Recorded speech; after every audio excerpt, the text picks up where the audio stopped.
तहे दिल से शुक्रिया अदा करता हूँ कि हम लोग जिस मकसद के लिए यहाँ पर इकट्ठा हुए हैं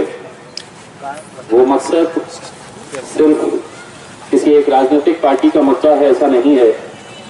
हर वो इंसान जो इस देश में रह रहा है आज उसे किस तरह की मुश्किलों का सामना करना पड़ रहा है ये इस बात से अंदाजा लगाया जा सकता है। तकरीबन 1.5 साल लॉकडाउन रहने के बाद ये सरकार को मालूम है कि अब लोग रोजी रोटी के लिए, अपना पेट भरने के लिए, अपना कारोबार करने के लिए घरों के बाहर निकलेंगे तो पेट्रोल डीजल 70 हो, 80 हो, 90 हो, 100 रुपये हो,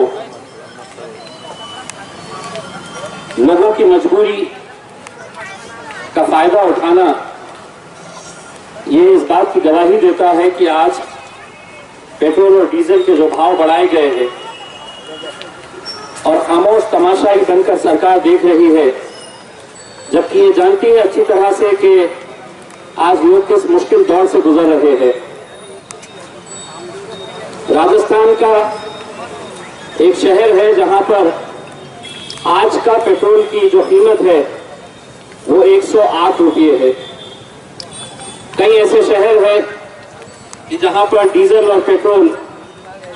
100 रुपये क्रॉस कर चुका है। और जब 100 रुपये आया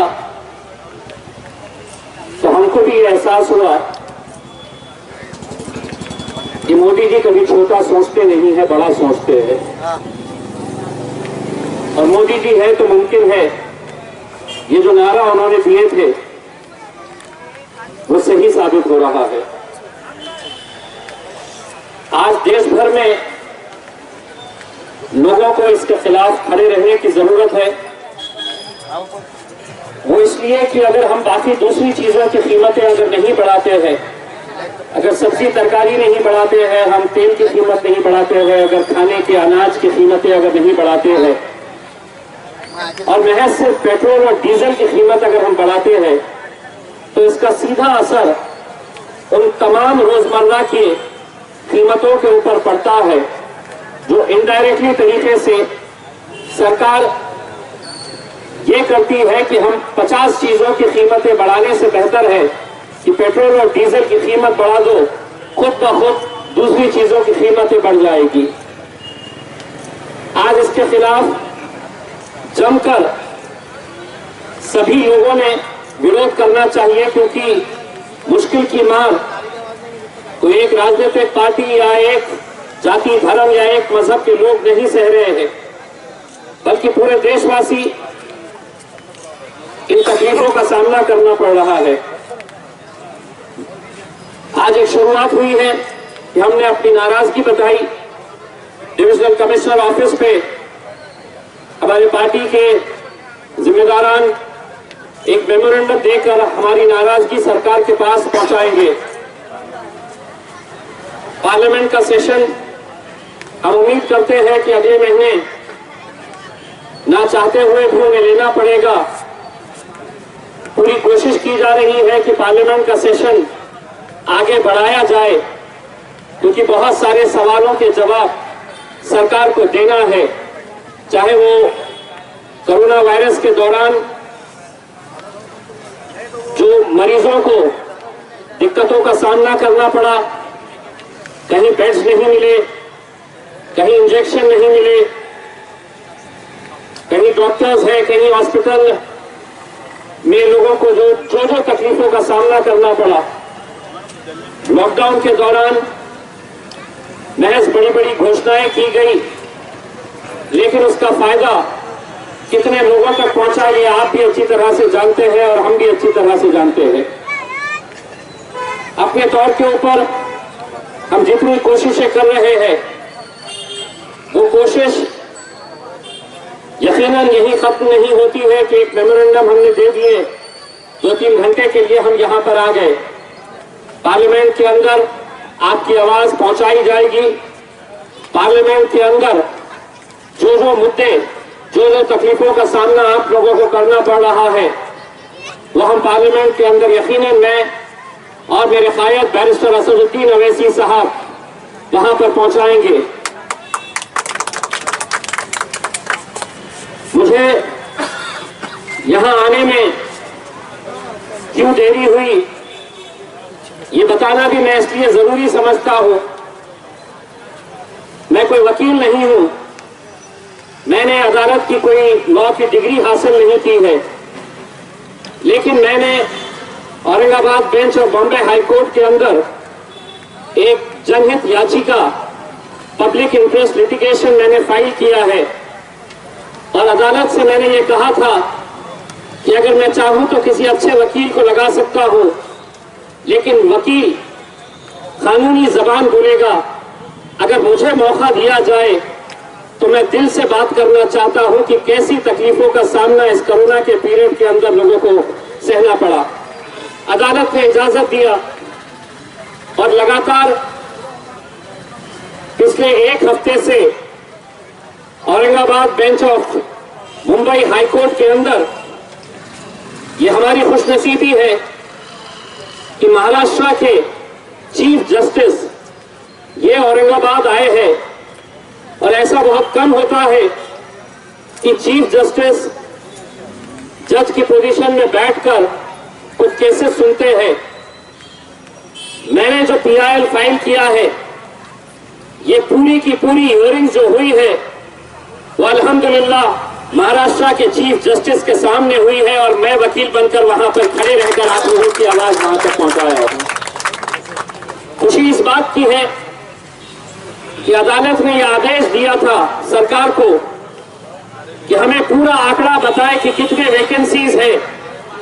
और ये कब भरे जाने वाले हैं। मैंने सिर्फ मेरे औरंगाबाद जिले के हद तक अदालत के अंदर ये गुहार लगाई थी कि अलग अलग अस्पतालों के अंदर 2048 पोस्ट ऐसे हैं जो हमें अस्पतालों के अंदर खाली पड़े हैं और उन्हें भरने की जरूरत है। चाहे फिर घाटी हॉस्पिटल के अंदर 800 से ज्यादा पोस्ट हो, सुपर स्पेशलिटी बिल्डिंग के अंदर करीब 300 से ज्यादा पोस्ट हो, ग्रामीण इलाकों के अंदर करीब 350 पोस्ट है। ऐसे कुल मिलाकर 2048 पोस्ट भरना बहुत जरूरी है। लेकिन अदालत को जब हमने ये बातें सामने रखी कि ये पोस्ट नहीं भरने की वजह से कितने गरीब पेशेंटों को अपनी जान गंवानी पड़ी, उन्हें सही तरीके से इलाज नहीं मिल सका, तब अदालत ने इसकी गंभीरता से लेते हुए सरकार को यह आदेश दिया कि इम्तियाज जलील की जो PIL है ये सिर्फ औरंगाबाद के हद तक है, लेकिन हम इसको बढ़ाते हुए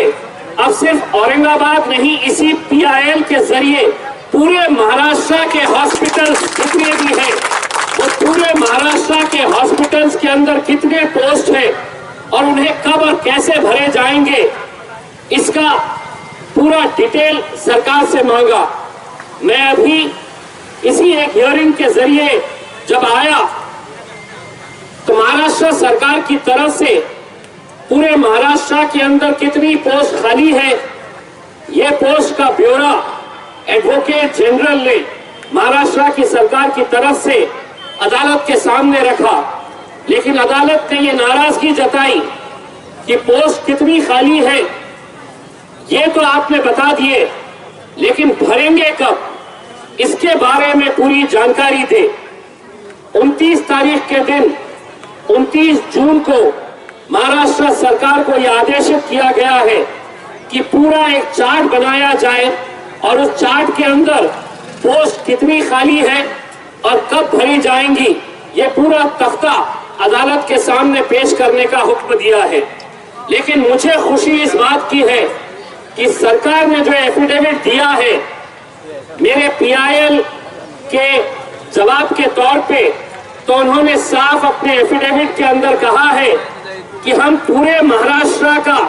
एक अलग हिसाब देंगे, लेकिन जब पोस्ट भरने की बात आएगी तो सबसे पहले प्राथमिकता मेरे औरंगाबाद जिले को दी जाएगी। ये सरकार ने अपने तौर के ऊपर अपनी एफिडेविट के अंदर दिया है। तो यकीनन इससे बहुत सारे लोगों को फायदा होगा। और सिर्फ यही बात नहीं, आज जो पेट्रोल की कीमतों की बात हो रही है या दूसरे,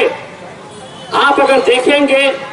तो खामोशी से अनाज की कीमतें भी बढ़ा दी गई है, दाल की कीमत बढ़ा दी गई है,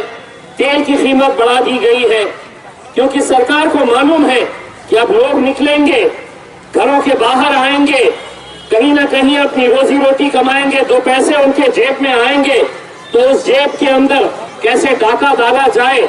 ये सरकार ने एक साजिश के तहत ये सब किया है। हम तो चाहेंगे कि इस मुद्दे के ऊपर तमाम राजनीतिक पार्टी एक साथ मिलकर आए और सरकार से ये जवाब दे। ऐसा नहीं है कि आज MIM वाले यहाँ पर खड़े हैं तो हमें महंगा पेट्रोल मिल रहा है। भारतीय जनता पार्टी के और मोदी जी के जो भक्त हैं वो भी दिल के अंदर किसको गाली दे रहे हैं हमको पता है, लेकिन वो खुला बोल नहीं सकते हैं, तो हमारे कंधे के ऊपर बंदूक रख के चलाई जा रही है कि आप गालियां दो, आप रोड के ऊपर आओ और फायदा मिलेगा तो उसका फायदा हम भी उठा लेंगे। बस मैं यही आप लोगों से कहना चाहता हूं कि ये आंदोलन, ये लड़ाई हमारी इसी तरह जारी रहेगी। मैं हमारे पार्टी के सीनियर कायद डॉक्टर गफ्फार कादरी साहब, हमारे जिला अध्यक्ष हमारे समीर भाई, शहर अध्यक्ष शारिक साहब, सीनियर मेंबर नासिर सिद्दीकी साहब, गंगाधर ढगे साहब और तमाम लोगों से ये अपील करना चाहूंगा कि हमको अपना हक लेने के लिए अब सिर्फ निवेदन से काम नहीं चलेगा, हमको सड़कों के ऊपर उतरना पड़ेगा। और सिर्फ पेट्रोल के लिए ही नहीं, मैं तमाम जिम्मेदारों से ये अपील करना चाहूंगा कि कई ऐसे इलाके हैं कि जहां पर आज पानी की बहुत ज्यादा तकलीफें हो रही है। अगला आंदोलन महानगर पालिका के सामने पानी के लिए किया जाए, ये मैं हमारे पार्टी के तमाम जिम्मेदारों से अपील करना चाहूंगा, ताकि लोगों को पानी मुहैया करा सके। जहां पर पानी मिल रहा है तो वहां पर खराब पानी आ रहा है, और जहां पर कई ऐसे इलाके हैं कि जहां पर वो पानी भी नसीब नहीं हो रहा है। इसीलिए पानी के लिए भी एक आंदोलन छेड़ने की जरूरत है। मैं पार्टी के तमाम जिम्मेदारों का तहे दिल से शुक्रिया अदा करता हूं कि उन्होंने आज इस आंदोलन को कामयाब किया है, और आगे इसी तरह से अलग अलग जो लोगों के मुद्दे रहेंगे उसके लिए मजलिस इत्तेहादुल मुस्लिमीन हमेशा आएगी, सड़कों के ऊपर लड़ेगी, और सड़कों के ऊपर लड़कर हम लोगों के मसले और मसाइल को हल करने की पूरी कोशिश करेंगे। बहुत बहुत शुक्रिया।